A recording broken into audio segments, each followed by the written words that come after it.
चिंतन श्री गुरुदेव दत्त श्री स्वामी समर्थ महाराज की जय। स्वामी दत्त सेवा या चॅनलवर तुम्हा सर्वांचे खूप खूप स्वागत। तुम्हा सर्वांचं आरोग्य उत्तमच राहू दे, राहिलेलं आयुष्य आरोग्यदायी जाऊ दे, तुम्हाला अखंड आयुष्य मिळू दे असं स्वामीचरणी प्रार्थना करते आणि माझ्या व्हिडिओला सुरुवात करते। सर्वात पहिल्यांदा मी सगळ्यांची माफी मागते, कारण 4 दिवस मी व्हिडिओ केले नाहीत, कारण माझे डोळ्यांचा प्रॉब्लेम होता। मी डॉक्टरांकडे गेले, डोळ्याच्या डॉक्टरांकडे, आणि त्यावेळेला मला डॉक्टरने सांगितले की 2-4 दिवस मोबाईल वापरायचा नाही। तरीही मी अजून 3-4 दिवस मला वापरायचा नाही, पण मला चैन पडेना, एखादा तरी व्हिडिओ करावा असं वाटलं, म्हणून मी हा व्हिडिओ आत्ता करायला घेतलेला आहे। तर उद्या आहे गुरुवार, आणि गुरुवार हा भगवान विष्णूंचा, बाळकृष्णांचा, स्वामी समर्थांचा, दत्त महाराजांचा हा गुरुवार आहे। आणि गुरुवारी आपल्याला एक विशेष सेवा उपाय करायचा आहे। ही सेवा जी आहे ती आपण केंद्रानुसार गुरुमाऊलींच्या गुरुमाऊलींच्या कृपा आशीर्वादानं गुरुमाऊलींच्या वास्तूनुसार करायची आहे। तर बघा, उद्या गुरुवार आहे आणि उद्या सकाळी आपल्याला सगळ्यात महत्त्वाचं लवकर उठायचं आहे। ज्यांच्या घरामध्ये दारिद्र्य आहे, दुःख आहे, कर्ज फिटत नाही, सतत पैसा येतो पण टिकत नाही, कर्जाला कर्ज होतं आणि कर्ज वाढत जातं, आणि आपलं कर्जच फिटत नाही, सतत आपल्या घरामध्ये पैशाची अडचण चणचण होते, तर यासाठी आपल्याला उद्या एक सेवा उपाय करायचा आहे। हा उपाय खूप महत्त्वाचा आहे। हा उपाय जर आपण संकल्प करून केला तर तुम्हाला 2 ते 3 महिन्यात ह्याचा फरक नक्की जाणवेल। बघा, आपण घरामध्ये दररोज सकाळी स्वच्छ आंघोळ करतो आणि त्यानंतर आपल्या घरामध्ये झाडू वगैरे मारतो, पण त्यापूर्वी तुमची आंघोळ वगैरे झाल्यानंतर पहिल्यांदा तुम्ही दरवाजा साफ करा, हुंबरा स्वच्छ धुवा, त्यानंतर तुळशीच्या आजूबाजूचं स्वच्छ धुवा।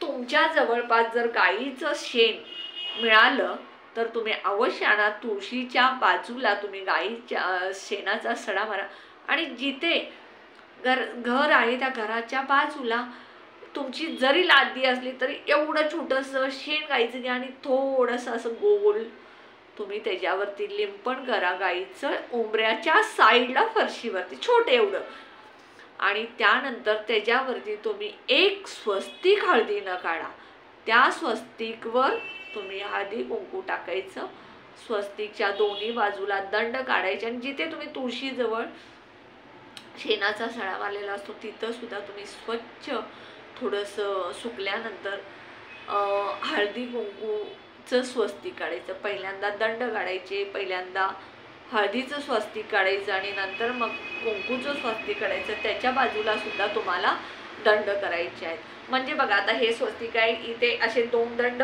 इथे हळदीचं स्वस्तिक, परत 2 दंड, आणि परत 2 दंड, आणि स्वस्तिक, आणि परत 2 दंड, अशा पद्धतीनं तुम्हाला तुळशीजवळ स्वस्तिक काढायचे, रांगोळी काढायची। त्यानंतर तुम्ही गुरुवारी तुळशीला कच्चं दूध आणि पाणी आणि हळद अर्पण करायचे। तुळस म्हणजे माता लक्ष्मी, भगवान श्री हरी श्री विष्णूंना प्रिय असणारी ही तुळस, ह्या तुळशीची जर तुम्ही गुरुवारी कच्चं दूध, हळद आणि जल घालून पूजा केली तर खूप खूप मला लक्ष्मीची प्राप्ती होते। आणि त्यानंतर लक्ष्मीजवळ तुम्ही गुरुवारी गाईचा तुपाचा दिवा लावा। जर तुमच्याकडे गाईचं तूप नसेल तर तुम्ही साध्या तुपाचा दिवा लावा, तूपही नसेल तर तेलाचा दिवा लावा, पण त्यामध्ये सुद्धा तुम्ही चिमूटभर हळद टाकायला विसरू नका। त्यानंतर तुम्ही घराच्या मुख्य दरवाजाच्या बाजूला जिथे शेणानं थोडंसं सारवलेलं असतं त्याच्यावरती हळदीनं स्वस्तिक काढलं, त्याच्या बाजूला तुम्ही रांगोळी काढा, रांगोळीवरती तुम्ही हळद कुंकू टाका, आणि त्यानंतर हुंबऱ्याला हळदीचं लिंपण करा। हुंबऱ्याच्या दोन्ही बाजूला तुम्ही हळदीचं आणि कुंकूचं स्वस्तिक, जसं रांगोळीनं काढतो तसं हळदीचं आणि कुंकूचं स्वस्तिक तुम्ही रांगोळीसारखं काढा, आणि मुख्य दरवाजाच्या मध्य सेंटरला पण परत हळदीचं असं रांगोळीसारखं स्वस्तिक काढायचं, आणि त्यावरती शुद्ध गाईच्या तुपाचा दिवा तुम्ही घरातल्या दिशेला तोंड करून लावायचा, त्यामुळे माता लक्ष्मी तुमच्या घरात आकर्षित होते। ही झाली तुमची दरवाजाची हुंबऱ्याची पूजा। त्यानंतर बघा, तुमचं कर्ज फिटण्यासाठी तुम्ही दररोज जी पूजा करता ती पूजा कराच, पण तुम्ही गुरुवारी भगवान श्री हरी श्री विष्णू म्हणजे बाळकृष्णांना दुधाचा पंचामृतचा पाण्याचा प्रत्येक गुरुवारी अभिषेक घाला. एकादशी दिवशी अभिषेक घालायला विसरू नका. स्वामी समर्थांची मूर्ती असेल, दत्त महाराजांची मूर्ती असेल तर पंचामृत पाणी आणि दुधाना अभिषेक घाला. तसंच त्यानंतर तुम्ही पिवळी फुलं अर्पण करा. देवपूजा झाल्यानंतर तुम्ही दत्त महाराजांची, गणपतीची, दत्त महाराजांची, स्वामी समर्थांची, कुलदैवत कुलदेवीची आरती करा. 11 माळी जप करा स्वामी समर्थांचा. 3 अध्याय सारामृतचे वाचा. जर तुम्ही जॉबला असाल, वेळ नसेल, लहान मुलं असतील, वयस्कर माणसं असतील, त्यांचं वेळेवर करायचं असेल तर तुम्ही दुपारी वाचा, संध्याकाळी वाचा, चालेल. नसेल तर रोज 1 अध्याय आणि 11 माळी जप तर तुम्ही न चुकता करा. तारक मंत्र म्हणा.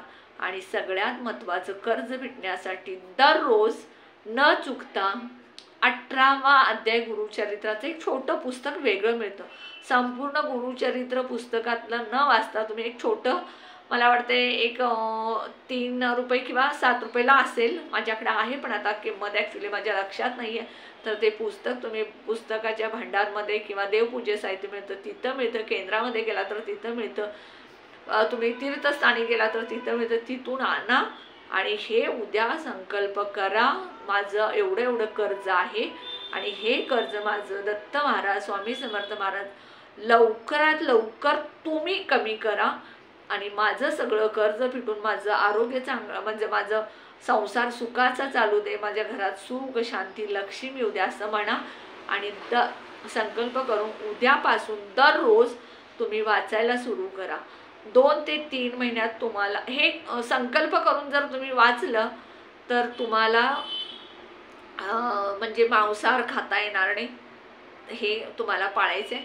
समजा तुम्ही असंच वाचायला सुरू केलं की दत्त महाराज, स्वामी समर्थ महाराज माझं कर्ज सगळं नील होऊ दे, मी दररोज 18वा अध्याय वाचेन. तुम्ही त्यावेळेला, ज्या वेळेला तुम्हाला नॉनव्हेज खायचं आहे त्या दिवशी तुम्ही ते वाचायचं नाही.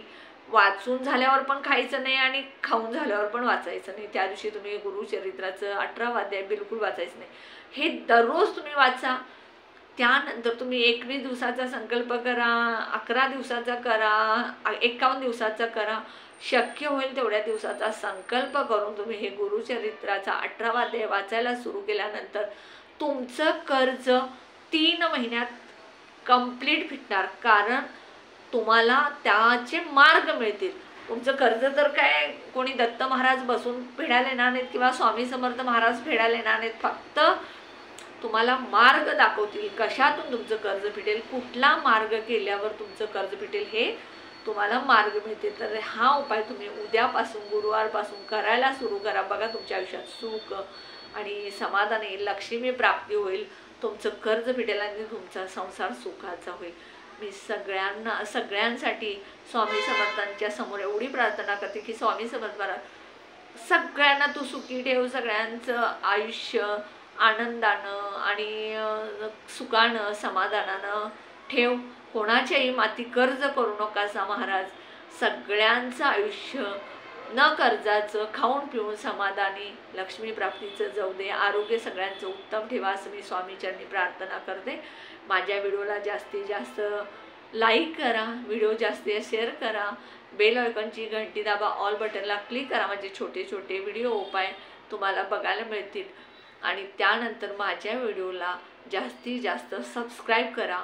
आणि अजून एक सांगते, तुम्ही गुरुचरित्राचं संपूर्ण जे पुस्तक आहे त्यातला 18वा अध्याय वाचला तर त्यामध्ये तुम्हाला कळेल की दारिद्र्य जाण्यासाठीच हा 18वा अध्याय. त्यामुळे तुम्ही नक्की हा 18वा अध्याय उद्यापासून वाचायला सुरू करा असं मी सगळ्यांना परत एकदा सांगते, विनंती करते. ज्याची कर्ज आहेत त्यांची सगळी लवकर स्वामी समर्थ फेडू देत असं अजून एकदा स्वामींना विनंती करते.